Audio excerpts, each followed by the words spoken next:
In a small village hidden deep inside a dark forest, there lived an 11-year-old girl named Hannah. Hannah was quiet and shy, and the other children thought she was strange.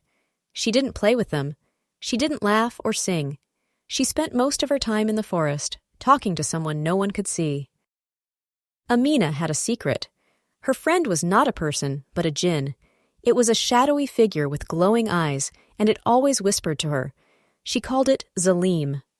Zalim told her things about the future.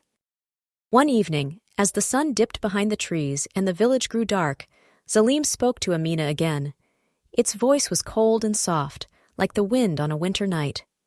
"Tomorrow," Zalim whispered, "the river will rise and flood the fields. The villagers will lose their crops." Amina's eyes widened in fear. "Can't we stop it? Can't we warn them?" "They won't listen to you," said Zalim. "They never do." The next morning, Amina tried to warn the villagers. "The river will flood today. Save your crops," she begged. But the villagers only laughed. "Silly girl," they said.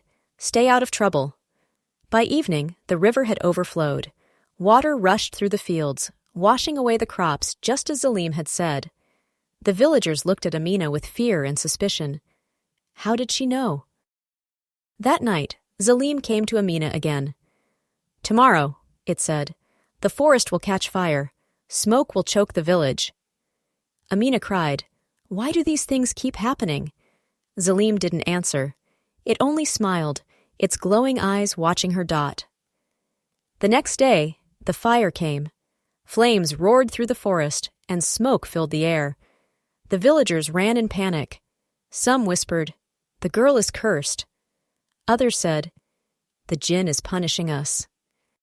The villagers grew more frightened of Amina. They locked their doors when she passed. They stopped speaking to her. But every night, Zalim returned, whispering more terrible things.